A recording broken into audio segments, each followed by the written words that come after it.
Bienvenue dans cette nouvelle édition du 12-15. Voici les titres.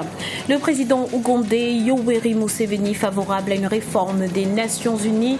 L'objectif affiché est de rendre les organisations régionales africaines plus autonomes. Le processus électoral est en marche en République démocratique du Congo. Le dépôt de candidature pour les élections provinciales du 25 octobre 2015 a été prolongé jusqu'au 25 mai. Puis fournir de l'électricité à plus de 30 millions de foyers, c'est l'objectif que s'est fixé à la Banque africaine de développement à l'horizon 2018. Les détails dans ce journal. Mais avant de développer ces titres, rencontre annoncée entre Alpha Condé et Cellou Dalein Diallo.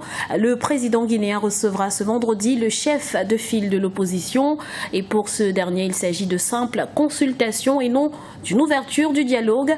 Ainsi, le mot d'ordre de manifestation est maintenu ce jeudi à Conakry, la capitale, pour protester contre le calendrier électoral qui fixe les élections présidentielles au 11 octobre 2015 et les locales en 2016. Le président Yoweri Museveni appelle à une réforme des Nations Unies. Dans son allocution au cours d'une réunion sur la coopération au siège de l'ONU à New York, le chef de l'État ougandais a déclaré que les Nations Unies devaient se réformer afin de favoriser une coopération plus authentique avec les organisations régionales et sous-régionales dans le cadre de la résolution des conflits en Afrique. Écoutons-le. Concernant le renforcement de la coopération entre les Nations Unies et les organisations régionales et sous-régionales, nous devons commencer par réexaminer la structure de l'ensemble des Nations Unies elles-mêmes pour qu'elles soient plus conformes aux réalités actuelles. L'Ouganda reste fermement convaincu de l'importance d'une véritable coopération entre les Nations Unies et les organisations régionales et sous-régionales dans la mise en œuvre des réformes des Nations Unies en général et du Conseil de sécurité en particulier. Le dépôt de candidature pour les élections provinciales prolongées en République démocratique du Congo, initialement prévu jusqu'au 5 mai, l'opération prendra finalement fin le 25 mai prochain sur l'ensemble du territoire. Un délai supplémentaire qui fait craindre une modification du chronogramme global de la commission électorale. Les explications de Christelle Ndayambaya. En République démocratique du Congo, la fin de l'opération de dépôt des candidatures pour les élections provinciales a été reportée au 25 mai. Face à cette nouvelle décision, l'opposition craint une modification globale du chronogramme des élections provinciales prévues le 25 octobre 2015. Vous avez suivi que le gouvernement, la CENI par contre, a décidé de prolonger jusqu'à la fin du mois de mai pour le dépôt des candidatures. Ça ne dérangera pas. Mais le problème est que le pays est si vaste.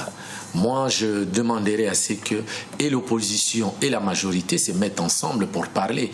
Et c'est ça la vraie démocratie africaine, quand on se met autour d'une table pour traiter le problème du pays. Les députés congolais avaient adopté le 9 janvier dernier la loi faisant passer la République démocratique du Congo de 11 à 26 provinces.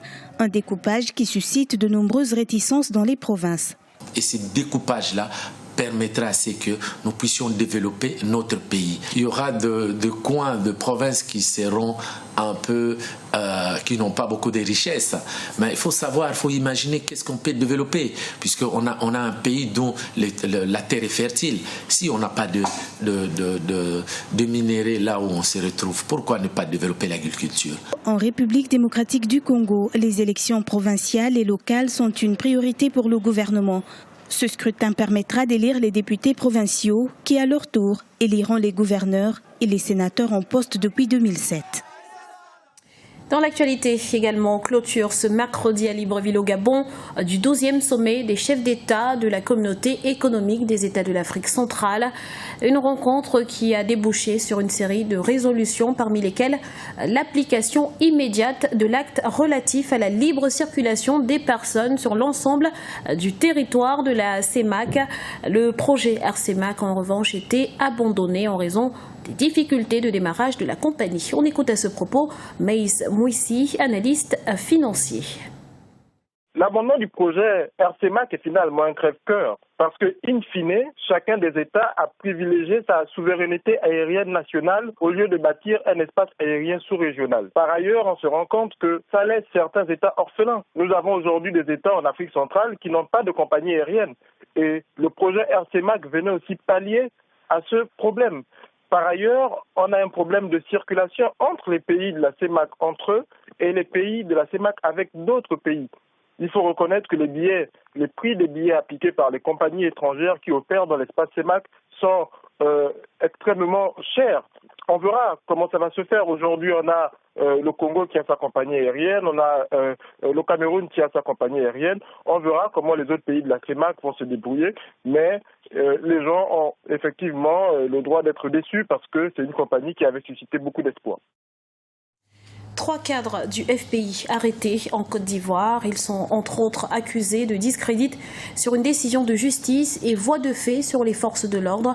Une situation qui accentue la crise que traverse actuellement le principal parti d'opposition au président Alassane Ouattara. Les précisions d'Arwa Barkala.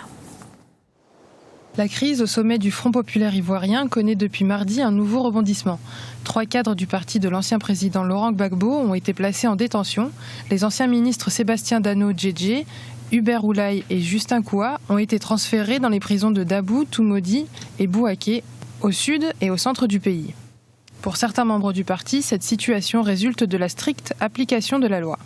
Nous avons longtemps décrié que Ouattara ne respecte pas le droit. Nous avons longtemps décrié que la Côte d'Ivoire n'est pas un état de droit. Aujourd'hui, dans une affaire de justice, le droit a été dit et des camarades politiciens qui, normalement, devraient accompagner cette décision-là pour rendre cette décision de justice forte sont ceux-là même qui se mettent à l'encontre de cette décision de justice. Donc, c'est tout à fait normal que dans l'application de ce droit-là, il y ait eu, on va dire, des arrestations. Sébastien Dano Djedje et Hubert Oulaye sont soupçonnés de discrédit sur une décision de justice, violence, voie de fait sur les forces de l'ordre, rébellion et atteinte à l'ordre public. Quant à Hubert Oulaye, ancien député, il est soupçonné de complicité d'assassinat de militaires de l'ONUCI dans l'ouest du pays. Une réalité qui met à mal la volonté de réconciliation affichée par le régime en place. Ces arrestations-là ne doivent pas prospérer, demander au pouvoir, si on parle de réconciliation, si on parle d'aller à la paix, ce pouvoir-là doit pouvoir faire des concessions et libérer nos camarades qui ont été arrêtés. Le vote des militants qui avaient désigné l'ex-président Laurent Gbagbo, candidat à la présidentielle d'octobre prochain, a été invalidé par la Cour de justice d'Abidjan fin 2014. L'appel formulé par ses partisans sera jugé le 5 juin prochain. En attendant, la crise s'aggrave entre partisans de Pascal Affi-N'Guessan et ceux de l'ancien président Laurent Gbagbo, à quelques mois de la présidentielle d'octobre 2015. L'actualité économique à présent, la Banque africaine de développement veut fournir l'accès à l'électricité à 33,7 millions de personnes d'ici 2018, à des zones urbaines en passant par les rurales. L'objectif est d'élargir le réseau d'électrification sur le continent et de mettre fin au délestage intempestif. Idelette Bissot. La Banque africaine de développement envisage de fournir à 33,7 millions de personnes l'accès à l'électricité d'ici 2018. Cela fera passer la capacité hydroélectrique du continent à 40 gigawatts. La BAD a investi ces 2 dernières années plus de 13 milliards de dollars dans le secteur énergétique. La satisfaction de la demande énergétique de l'Afrique nécessitera un investissement de plus de 60 milliards de dollars annuels qui s'étendront jusqu'en 2040. L'objectif de la banque est d'aider ces pays membres à développer des partenariats publics-privés. En Afrique, la population rurale représente 60% de la population globale. Pourtant, le raccordement électrique ne progresse que très lentement par manque d'infrastructures de qualité. Sur 1,2 milliard de personnes n'ayant pas accès à l'électricité dans le monde en 2014, 589 millions sont africains. Si rien n'est fait d'ici 2030, le nombre de personnes sans électricité va considérablement s'accroître. Il ne peut pas y avoir de développement en Afrique sans électrification. Les facteurs de compétitivité, il n'y a pas que l'environnement des affaires comme les procédures, mais il y a aussi la qualité des infrastructures. Et quand on parle des infrastructures, on parle des routes et on parle aussi de l'énergie. Donc si vous n'avez pas une électricité suffisante en termes de mégawatts et à faible qualité, parce que vous avez des coupures d'électricité ou qui est cher, vous n'êtes pas compétitif. Sur le continent, 70% des entreprises mentionnent l'irrégularité de la fourniture électrique comme une contrainte majeure à la croissance. 30% des centres de santé opèrent sans électricité. Pourtant, l'Afrique a un potentiel d'énergie renouvelable énorme, encore inexploité.